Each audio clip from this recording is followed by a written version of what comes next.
मोहनजोदाड़ो का शुमार दुनिया के दरियाफ्त शुदा कदीम तरीन आसार में होता है। इसकी दरियाफ्त 1922 में हुई। ये दरियाफ्त दरअसल उस जस्तजू का नतीजा थी जो पूरे हिंदुस्तान में बुद्ध मत के मुकद्दस मुकामात की तलाश के सिलसिले में की गई। पहले इस खुदाई के नतीजे में यहाँ स्टूपा नजर आया, फिर आर्कियोलॉजी सर्वे ऑफ इंडिया के director general sir John Marshall की सरबराही में यहाँ खुदाई का आगाज किया गया। इस खुदाई से ये मालूम हुआ कि मोहनजोदाड़ो एक बहुत बड़े तहजीब के आसार पर मुश्तमिल है। यहाँ दरियाफ्त होने वाले आसार दरअसल ऐसे कदीम शहर के हैं जिसको ब्रोंज एज कहते हैं, और मोहनजोदाड़ो दुनिया भर में ब्रोंज एज का अब तक सबसे बड़ा शहर माना जाता है। ताहम मोहनजोदाड़ो में अब तक महज 10% खुदाई हो सकी है, जिसके नतीजे में बेशबहा नवादरात दरियाफ्त हुए, जिन पर तहकीकात और इंकशाफात का सिलसिला आज भी जारी है। अपनी दानिस्त में वो एक बुद्धिस्ट स्तूपा की खुदाई कर रहे थे, लेकिन अचानक ही उन्हें स्तूपा के नीचे से कुछ इस किस्म के आसार दरियाफ्त मिलना शुरू हो गए, जिसमें खास तौर पे स्ट्रीटाइड की वो सील थी जो इससे पहले 1850s के अंदर हड़प्पा से भी दरियाफ्त हुई थी और वो मुअम्मा हल नहीं हो सका था। लिहाजा एक नॉन पीरियड के बाद जब सीड्स इस किस्म की सीलें बरामद हुई तो ये फौरी तौर पे सर जॉन मार्शल की नोटिस में लाया गया, जो उस वक्त आर्कियोलॉजिकल सर्वे ऑफ इंडिया के डायरेक्टर जनरल थे। लिहाजा फौरी तौर पे माहिरीन की टीम ने एक तहकीक का आगाज किया।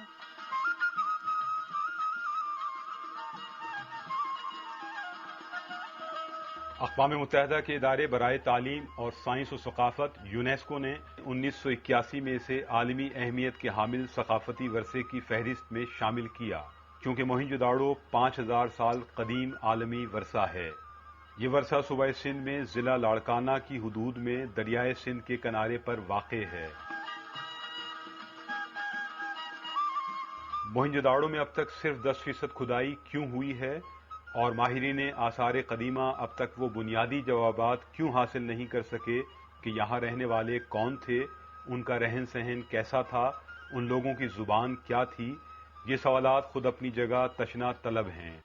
यहाँ जो नमूने मिले हैं वो एक तरह तारीख की इब्तिदा कहे जा सकते हैं, ताहम ये कोई गुमनाम शवाहिद और नमूने नहीं हैं, मगर ये दरियाफ्त अभी तक सरापा राज है।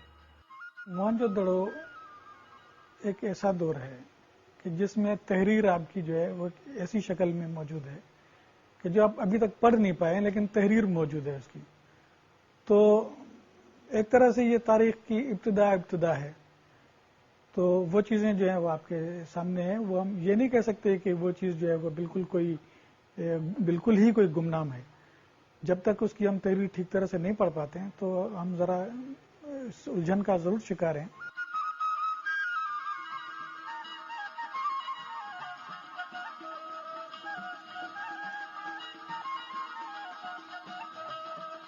यहाँ न सिर्फ मुल्क से बल्कि पूरी दुनिया से अब तक कितने माहिरीन आए हैं इनके बारे में मालूम नहीं हो सका, लेकिन ये बात तय है कि यहाँ साइंसी तरीके से तहकीक की अशद जरूरत है। 10% खुदाई के अंदर हम वो जवाबात हासिल नहीं कर सके हैं, मसलन कि ये लोग कौन थे, इनका रहन सहन कैसा था, इन लोगों की जबान क्या थी, और जो जबान के नमूने हमें अब तक मिले हैं वो क्या जबान थी, क्योंकि उसको डिसाइफर करने के सिलसिले में पूरी दुनिया में तहकीक अभी तक जारी है। इस आसार से मिलने वाली चीजों से मालूम होता है कि यहाँ इबादत भी होती थी और यहाँ मजहबी रहनुमा भी थे। इसका सुराग शाही प्रोहत के मारूफ मुजस्मे की मौजूदगी से होता है। ये मुजस्मा मोहनजोदाड़ो के बाशिंदों की समाजी जिंदगी में मजहब की मौजूदगी को बयान करता है।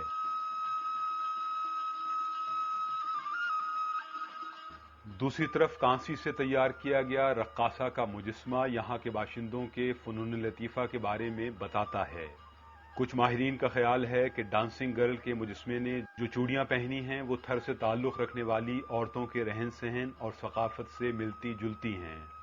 डांसिंग गर्ल का जो मुजस्मा यहाँ से मिला है और उस डांसिंग गर्ल ने जो लिबास पहना हुआ है, खास तौर पे बाजुओं में जो चूड़ियां पहनी हुई हैं, वो थरपार करके इलाके से मिलने वाली औरतों के रहन सहन, सकाफत और उनकी चूड़ियों से काफी मिलती जुलती है।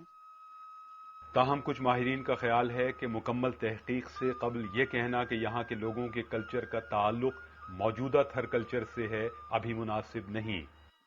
اب اگر کوئی یہ کہے کہ جی یہ چوڑیاں جو ہیں یہ اچانک یہ کوئی معلوم ہوا کہ جی یہ تھر کے لوگ یہاں آ کر بسے تھے، تو میں سمجھتا ہوں کہ اس کو یوں دیکھنا چاہیے کہ اس زمانے میں اس پورے علاقے میں جو تہذیب تھی وہ